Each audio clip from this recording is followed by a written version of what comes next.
આજના કાર્યક્રમના કેન્દ્ર બિંદુ અને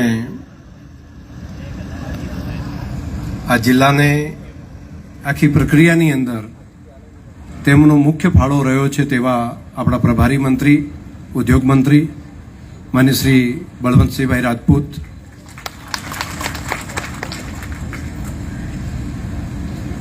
આપણા પૂર્વ સાંસદ અને આ ધરતીના સંતાન, સુખ દુઃખમાં સૌને સાથે રહેતા એવા આદરણીય પરબતભાઈ પટેલ સાહેબ, સાથે આપણા લોકપ્રિય ધારાસભ્ય અને યુવાન આગેવાન માન્ય શ્રી સ્વરૂપજીભાઈ ઠાકોર, આપણા બેન નૌકાબેન, સાથે બેંકના ચેરમેન શ્રી, સૌ આગેવાનો, સૌ અધિકારીશ્રીઓ, બંને આપણા કલેક્ટરશ્રીઓ, બંને આપણા જિલ્લા વિકાસ અધિકારીશ્રીઓ અને બંને પોલીસ વડાશ્રીઓ. સદભાગ્ય આપણું બધાનું એ રહ્યું છે કે નવન નિર્માણ થતા આપણા વાવ થરાદ જિલ્લાને બિલકુલ યંગ અને ડાયનેમિક અધિકારીઓ પણ મળ્યા છે. તો આવનારા સમયમાં આપણે હજુ વધારે તેજ ગતિથી કામ આપણે અહીંયા કરી શકીશું.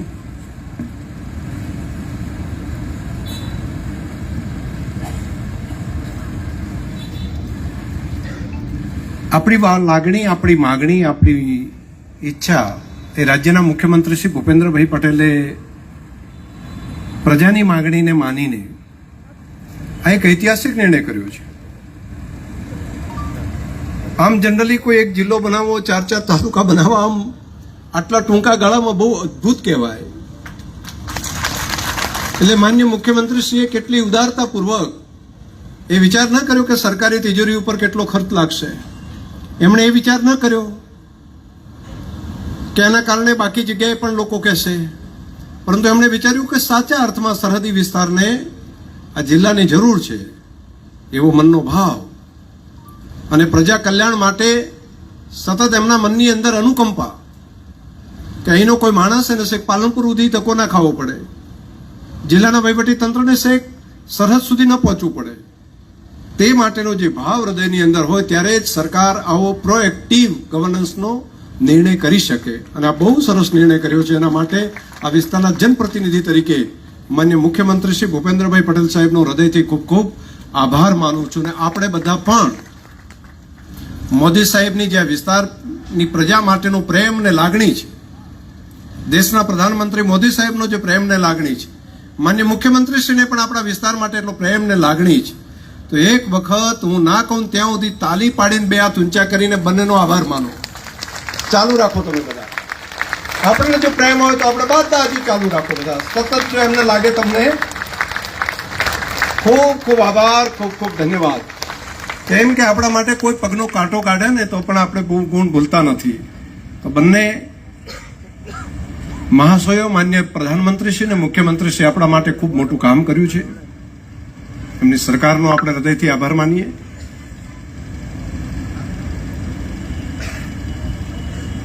આ સંકલ્પની ભૂમિ છે. આ ધરતી ઉપર એક સંકલ્પ કર્યો હતો.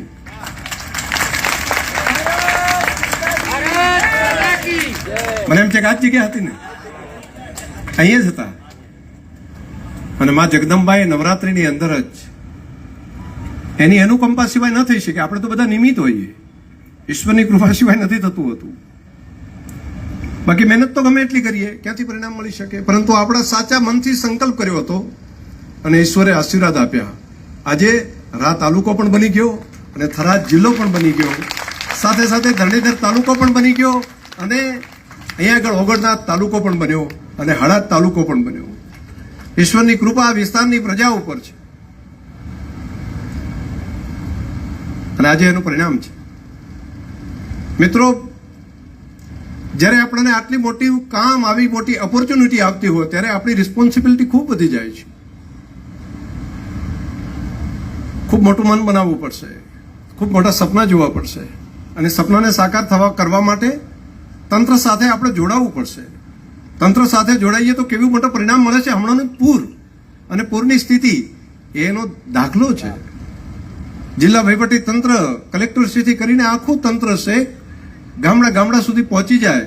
રાતના 4 વાગ્યા સુધી સુઈગામ જેવા વિસ્તારમાં બેસીને ત્યાં બેસીને નિર્ણયો કરે. રાતના 4-4 વાગ્યા સુધી હું કહું છું, જવાબદારીપૂર્વક કહું છું.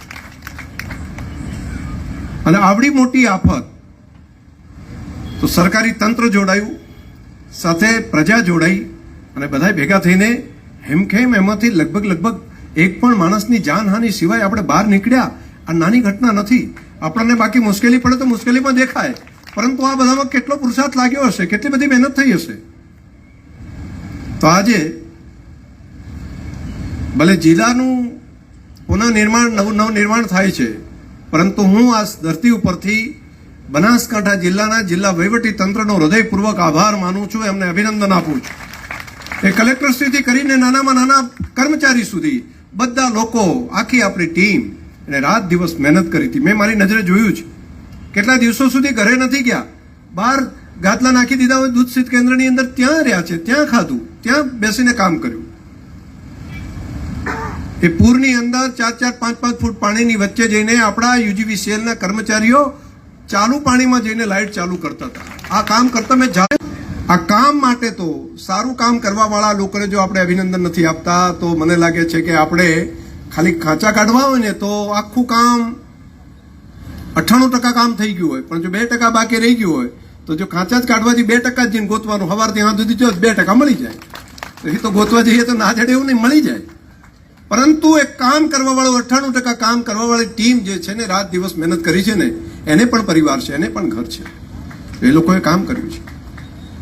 અને ઇતિહાસમાં પહેલી ઘટના એવી હશે કે માણસ માટેની ચિંતા તો સરકારી તંત્રએ કરી, પરંતુ આપણા ગાય અને ભેંસ માટે પણ અહીંથી ઢગલા બંધ ખટારા પહોંચતા હોય ગામે ગામ, અને ત્યાં આગળ ઘાસ એક સૌરાષ્ટ્રથી, એક દક્ષિણ ગુજરાતથી ત્યાંથી લાવીને માનનીય મુખ્યમંત્રી શ્રી અને આખું તંત્ર અને શેખ ગામડા સુધી પહોંચે ત્યાં સુધી આખું તંત્ર પાયલોટિંગ સાથે તે પહોંચાડે અને વ્યવસ્થા કરે. કદાચ પહેલી ઘટના બની હશે. આ હું કહું છું, મને આવું લાગે છે, તમને આવું દેખાય છે? દેખાતું હોય એકવાર કઈ ખબર પડે એવું કરો તાલી પાડીને કે આ આપણી ગાયો માટે, આપણા ભેંસ માટે આ તંત્રએ આપણા માટે કામ કર્યું છે ને. ગૌ માતાના આશીર્વાદ પણ દરેક ઉપર મળશે. અને માણસ તો કદાચ બોલે કે ના બોલે, પણ એ તો બોલે હો, એની આતડી તો બોલે ને, તો એના આશીર્વાદ મળશે. માન્ય ભૂપેન્દ્રભાઈની સરકારના આ નિર્ણય માટે હું હૃદયથી પશુપાલકો વતી, અહીંના ગૌપાલકો વતી, અહીંની ગૌશાળાઓ વતી અને ગામના તમામ પશુપાલકો વતી હૃદયથી ખૂબ ખૂબ અભિનંદન આપું છું. આ કામ થયું છે, દેખાય છે. મને લોકો વિડીયો બનાવીને ગામથી મોકલે, સાહેબ આટલી ગાડીઓ એવું મોકલે, અમારા ગામમાં આટલા ખટારા કોઈ દાડો નતા આવ્યા. આવું ઘણા ગામો કે પશુ ભૂખ્યું ના રહે એના માટે સરકાર ચિંતા કરે છે. આવું પહેલું નહોતું થતું. આ સરકારે મક્કમતાપૂર્વક નિર્ણય કર્યો છે. એટલે ભૂપેન્દ્રભાઈની સરકારને, માન્ય પ્રભારી મંત્રીશ્રીને હું હૃદયથી ખૂબ ખૂબ અભિનંદન આપીશ. ખૂબ સરસ. બનાસકાંઠા જિલ્લાનો ઉપકાર આપણે ક્યારે ના ભૂલાય. ભલે નવો નિર્માણ થતો જિલ્લો આપણો વાવ થરાદ બનતો હોય, પરંતુ એક માના દીકરા જેવો ભાવ છે. માં જન્મ આપે ને તો જે દીકરા માટેનો જેવો ભાવ હોય ને, એ જ ભાવ આજે થાય છે. આપણે એનો ઉપકાર નહીં ક્યારે ભૂલી શકીએ. આટલા વર્ષોથી, એટલે આજે નહીં, ભવિષ્યની અંદર પણ આપણી ઓળખ જે રીતે અર્જુન માટે કોંતે તરીકેની ઓળખ હતી ને, એ ગમે તે થયા હોય તો પણ એની ઓળખ શું હતી? કોંતે હતી. તો ભલે, અને જે રીતે દીકરી પોતાના સસરે જાય તો પિયરને ક્યારે ભૂલતી નથી. પિયર પ્રત્યેનો ભાવ એટલો જ રહેતો હોય છે. એ લાગણી અને ઇમોશન આજે દરેક થરાદવાસીઓને પણ રહેશે. એટલે આપણે આ ભાવ પણ આપણા રૂટ્સથી આપણે અલગ નહીં રહીએ. અને અમે એ રીતે કામ કરીશું કે બંને ઘરને ઉજાડશું. અને પ્રોએક્ટિવ ગવર્નન્સ થાય એટલું નહીં, કંઈક એવા સપના જોઈએ કે આખો દેશની દ્રષ્ટિ આપણા ઉપર આવે, આખા દેશની દ્રષ્ટિ આપણા ઉપર આવી અને એ રીતે વિચાર કરે કે ચલો આ કામ થઈ શક્યું એમ. અને પૂરા દેશની અંદર સૌથી અગ્ર હરોળનો જિલ્લો એ આપણો વાવ થરાદ જિલ્લો બને, એના માટે આપણે મહેનત કરવી છે. અને હું આ સંકલ્પની ધરતી ઉપરથી કહું છું કે આપણો એ સંકલ્પ બને. સરકાર તરીકે જે કંઈ કામ કરવું હોય એમાં સરકાર કોઈ રીતે પાછી પાની નહીં કરે. અમારે જે કંઈ મહેનત કરવી છે એમાં પુરુષાર્થની અંદર કોઈ પાછી પાની નહીં કરીએ. પરંતુ એકલા ગવર્મેન્ટના આધાર ઉપર માત્ર ગવર્મેન્ટ કામ કરે અને જિલ્લો દેશની અંદર અગ્ર હરોળનો થાય એવું ન બની શકે. એના માટે પ્રજા તરીકે આપણે જોડાવવું પડશે. આપણા બધાનો સંકલ્પ જો બને, આ તમામ થરાદ વાસીઓનો જો સંકલ્પ બને, એનું જેનેટિકલ બાંધો છે, બધું તૈયાર છે, પરંતુ છતાંય શા માટે આપણે કુપોષિત રહી શકીએ? અને આ કામ માત્ર સરકાર એકલું ના કરે, આપણે બધા કરીએ, આપણે ભેગા થઈને કરીએ. શું આપણે એવું ન કરી શકીએ પ્રજા તરીકે જોડાઈને કે એક જિલ્લો એવો બનાવી શકીએ કે જે આપી શકીએ?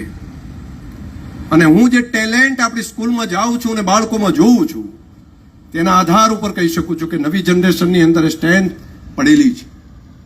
માત્ર આપણે ભેગા મળીને કામ કરવાની જરૂર છે. અને એમાં સરકારી તંત્ર તરીકે કઈ મહેનત કરવાની જરૂર પડશે, જે પુરુષાર્થ કરવો પડશે, એમાં કોઈ કચાશ નહીં રાખીએ. પૂરો પસીનો વાળીને જે જોશે એ આપણે લાવીશું. એ ભારત સરકારના ઇન્સ્ટિટ્યૂટ હશે એજ્યુકેશનના, તો એ પણ લાવીશું. એ સ્ટેટ ગવર્મેન્ટના એજ્યુકેશનના ઇન્સ્ટિટ્યૂટ હશે, તેને પણ લાવીશું. પ્રાઇવેટ જે ઇન્સ્ટિટ્યૂટ હશે તેને લાવીને પણ ઘણા બધા એના ઉદ્યોગપતિઓ મોટા છે જે બહાર ગયા છે, તો એમને પણ સહયોગ કરવા માટે આપણે કહીશું. પણ સંસ્કૃતિ હોય, અત્યારે ઇકોનોમીનો છે, પરંતુ આવનારો સમય જેની શરૂઆત તેજી છે જ્ઞાન અને માહિતીનો છે, ઇન્ફોર્મેશન અને નોલેજનો છે. અને જ્ઞાન અને માહિતી ઉપર કોઈનું આધિપત્ય નથી.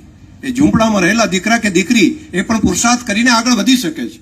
અને સ્ટેન્ડ હું જોઈ રહ્યો છું, હું સ્કૂલોમાં જાઉં છું, પ્રાથમિક શાળામાં વિદ્યાર્થીઓ સાથે વાત કરું છું, હાઈસ્કૂલના વિદ્યાર્થીઓ સાથે વાત કરું છું. એ બધાની સ્ટ્રેન્થ જોયા પછી હું બોલું છું કેટલી પોટેન્શિયાલિટી. હવે આવો પ્રદેશ છે, આટલો હોશિયાર હોય તો એ હોશિયારી જો આપણે એજ્યુકેશનની અંદર જો વાળી દઈએ તો મને લાગે છે કે એનો ડંકો વાગે, પૂરા દેશની અંદર ડંકો વાગે. આ શક્ય છે, પરંતુ નાના મોટા વિષયની અંદરથી આમાં આપણે વળવું પડે. આપણો સ્વભાવ આપણે ચેન્જ કરવો પડે, સોફ્ટનેસ લાવવી પડશે. હેડ્યા જતા હોય તો વગર કારણે બે બાઇક લઈને જતા હોય તોય પાછા અમે કતરાય. તમારું પોતાનું પણ ભલું થશે, સામેવાળાનું ભલું થશે. બસ આ સ્વભાવ બદલવાનો છે. અને